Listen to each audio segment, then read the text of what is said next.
মা, হাঁসটা তো কেটে বেছে পরিষ্কার করে রাখলাম, আপনি তো কিছু বললেন না কতটুকু রান্না করব। আচ্ছা রাত দাঁড়াবো না, একটা পলিথিনে ভরকে সুন্দর করে ফ্রিজে রেখে দাও। কত বড় একটা হাঁস, ওইখান থেকে অল্প একটু মাংস দেন, আমি একটু রান্না করি। ওই হাঁসটা আমি যখন কাটতেছিলাম তখন আপনার নাতি আমার পাশে বসেছিল, খালি বারবার বলতেছিল মাংস খাবো মাংস খাবো। এই জন্যই বলতে আছি মা, আমার অল্প একটু মাংস দেন, আমি আপনার নাতির একটু রান্না করিয়ে দেই। না না, মাংস রান্না লাগবে না, কালকে তো তুমি তোমার বাপের বাড়ি যাবেই, হ্যাঁ নিজেই বেশি বেশি মাংস খাইও।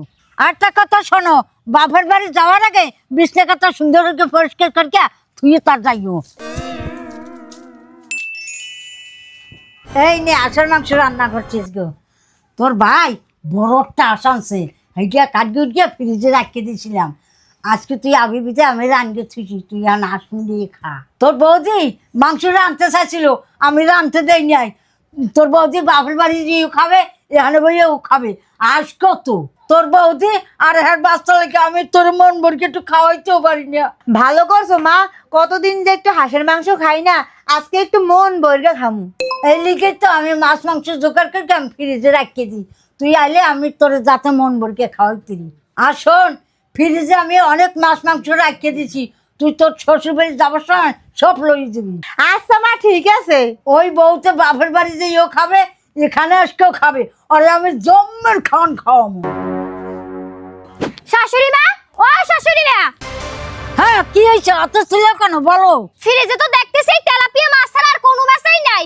আমি বাপের বাড়ি যাওয়ার আগে কত বড় বড় মাছ কেটে রেখে গেলাম, বড় একটা হাঁস কেটে রেখে গেলাম, সেই মাছ মাংসগুলো কোথায়? আর এখন দুপুরবেলা কি রান্না করব? একদিন খাইতে তার মাছ মাংস আমাকে শেষ হয়ে গেছে, এখন ডালের ডিম রান্ধো, আর আমার পোলারে কই মাছ মাংস আনতে। আমি তো বাপের বাড়ি গেলাম মাত্র 3-4 দিন হয়, এই কয়দিনের ভিতরে অতগুলো মাছ মাংস কিভাবে শেষ হয়?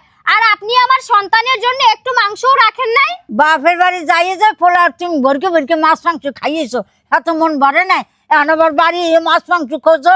বাবারে মাইরে কি লুবি। মা, ও মা, কি হয়েছে বলো? আমার আলমারিটা এরকম এলোমেলো কেন? আর এই জায়গাটা নতুন শাড়ি আর চুড়ি ছিল, সেইগুলো কোথায়? ওগুলো তোমার নন্দে নিয়ে গেছে, তার শ্বশুর বাড়ি একটা অনুষ্ঠান আছে, এ পর্বে দেখিয়া। মা, আমি ওই জিনিসগুলো অনেক পছন্দ করে কিনছি, নেয়ার আগে আমার একবার ফোন দিয়ে জিজ্ঞেস তো অন্তত পক্ষে করতে পারতো। তুমি কি এগুলো তোমার বাপের বাড়িতে আনছো নাকি? আমার মাইয়ে একটা নিতে এলে যে তোমার কাছে অনুমতি নিতে হবে, আমার পোলার টাকা দিয়ে তো কিনছো, আবার আইসা আমাদের কৈফিয়ত নিতে। ছোট লোক মাইয়ে কত ঘর। ছোট লোক তো আমি না, সব থেকে বড় ছোট লোক হচ্ছেন আপনি। হ্যাঁ আমি একটা শখ করে জিনিস কিনছি, সেই জিনিসটা আপনার মেয়েকে কেন দিতে হবে? যেরকম মা তার ঠিক তেমনই মেয়ে, মা যেরকম